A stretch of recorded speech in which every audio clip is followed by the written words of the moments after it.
Mas Budiman? Ya itu kan konsisten. Aha. Ya konsisten sejak beliau memilih nama Francisco, kemiskinan, kemudian dia menggunakan apa yang ada. Mhm. Jadi tidak mau naik pesawat-pesawat jet atau apapun juga menggunakan pesawat komersial. Mhm. Apa yang dirasakan oleh Paus dalam bahasa saya, itulah yang harus dia ingin merasakan kehidupan warga sekitarnya gitu loh. Mhm. Sehingga tidak perlu kemudian tampil berbeda, menjadi punya kasta yang lebih tinggi, tapi dia sama. Mungkin Romo Sulis juga bisa menceritakan ketika beliau di Santa Marta tidak mau tinggal di istana, di Mhm. apartemen biasa. Mhm. Itu kan konsistensi gitu. Sehingga apa yang dilakukan, apa yang dikatakan, apa yang dikerjakan tuh sesuai gitu loh. Mhm. Nah, kalau kita kembali domestifikasi di Indonesia, Mhm. kan beda. Apa yang dikatakan kadang-kadang berubah-ubah, apa yang dilakukan improvisasinya terlalu banyak variabel-variabel yang bisa mengubah sehingga orang tuh bingung ini sebetulnya apa. Tidak mau dispesialkan lah ya, biasa saja, sama Iya. seperti manusia biasa. Iya, karena itu kredonya kan dia lebih suka gereja menjadi yang miskin gitu kan. Kalau dalam bayangnya kalau kata gereja itu diganti katakanlah, pemerintah itu menjadi bagian dari masyarakat, kampus menjadi bagian masyarakat. Sehingga semuanya terdedikasikan untuk kepentingan publik yang lebih luas ya. Nah, itu kan Paus sedang bersalaman dengan Menteri Agama ya, Menteri Agama untuk menuju, saya tidak tahu berbicara apa, apakah juga akan menyampaikan pesan-pesan yang sama yang disampaikan secara khusus kepada Menteri Agama. Kita juga tidak tahu, tidak terdengar, tapi itu sesuatu yang penting ya sebelum meninggalkan tanah air menuju ke Port Moresby gitu. Tapi harapannya sih pesan-pesan itu akan tetap, karena itu pesan universal ya, tetap bisa akan berlaku dan sejauh mana akan itu bisa mengubah perilaku elit politik gitu, mengubah perilaku kita semua. Dan juga syukur-syukur kalau bisa mengubah perilaku kebijakan dari pemerintah agar punya afirmasi terhadap kelompok-kelompok yang termarginalkan gitu. Tanpa harus kemudian menurunkan kelompok-kelompok yang lebih beruntung dari itu semua gitu. Oke.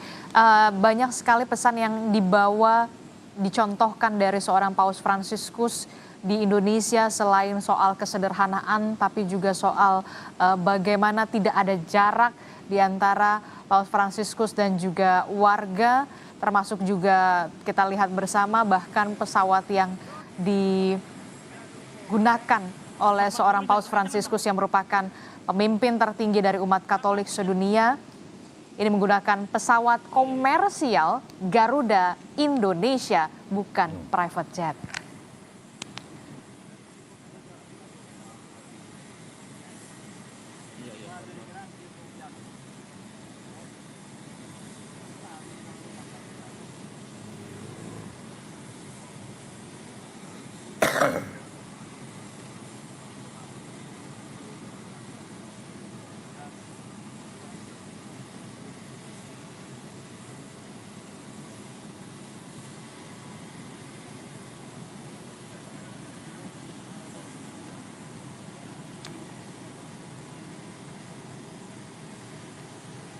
Ya, ini adalah visual di mana Paus Fransiskus sebentar lagi akan meninggalkan Indonesia. Saudara tadi juga sudah melihat Menteri Agama juga sudah, kemudian juga ada Effendi Simbolon, kemudian juga ada Dewan Pertimbangan Presiden juga hadir untuk memberikan penghormatan terakhir terhadap Paus Fransiskus. Akan meninggalkan Indonesia, saudara, untuk melanjutkan kunjungannya ke Papua Nugini.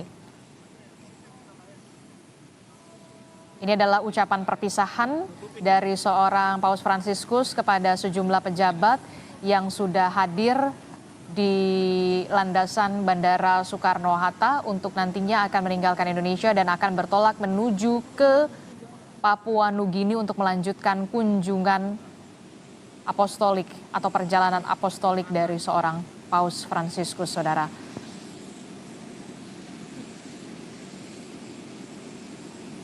Kita tahu bersama Paus Fransiskus sudah berada di Indonesia sejak tanggal 3 September 2024 yang lalu dan akan melanjutkan kunjungannya ke Papua Nugini.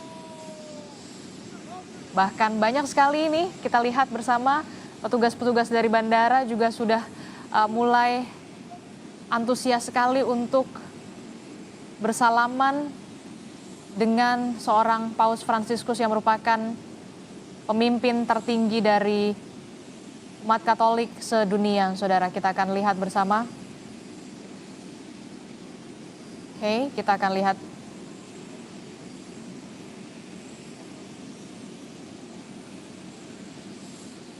Ini merupakan sejarah, kita tidak pernah tahu nanti akan terulang lagi berapa puluh tahun lagi, Romo. Seorang pemimpin umat Katolik sedunia bisa kembali lagi ke Indonesia, tapi jangan sampai pesannya masih sama ya, harus ada yang lebih baik, perkembangan yang lebih baik, Romo. Saya melihat Paus pertama-tama putra Argentina ya, dan di Argentina dia belajar banyak hal tentang kemiskinan, tentang ketidakadilan sosial, teologi pembebasan juga lahir dari sana. Bahkan gereja Katolik juga terbelah antara kaya dan miskin, itu fakta. Yes. Dan dari situ hatinya pasti sudah terlatih bagaimana saya harus bersikap sebagai rohaniwan, sebagai pemimpin tertinggi. Tadi sempat dikatakan kan, jangan lupakan orang miskin. Itu adalah pergulatan beliau yang sepanjang hidup. Maka ketika kemana-mana pergi ke Indonesia itu ya, Indonesia dengan Argentina ya nggak jauh-jauh beda ya. Nah, termasuk negara yang berkembang begitu. Nah harapannya tadi, oh ya satu dulu, kita tetap bagaimanapun juga berterima kasih keadaannya aman ya. Aman, terima kasih kepada pemerintah yang mau berangkat. Terus, TNI dan juga Polri juga suka juga bertugas ya. selama 3 hari ini. Saya tahu betul ini merupakan kerja keras semua dari TNI dan juga Polri untuk bisa. Wartawan juga kerja keras loh. Pakai lembur-lembur segala. Oke. Ya. Nah, apa namanya?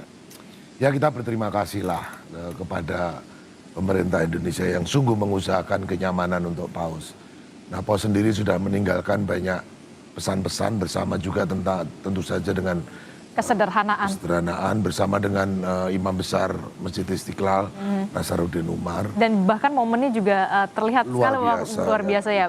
Imam Besar Nasaruddin Umar mencium kening dari Paus Fransiskus, dibalas dengan cium tangan begitu ya. Itu uskup sama kardinal nggak berani loh itu. Nyium keningnya Paus. Bercanda ya ini ya. Karena kedekatan ya luar biasa. Nah, ini menjadi contoh kan, tidak ada jarak sebenarnya. Tidak ada ya, ketulusan itu. Ketulusan, genuinitas. Nah, saya ingat ya, tadi ada banyak PR ya. Kekaisaran Romawi itu ada adagium, panis et circenses. Kalau rakyat nggak ingin berontak, berikanlah panis roti, et dan circenses hiburan.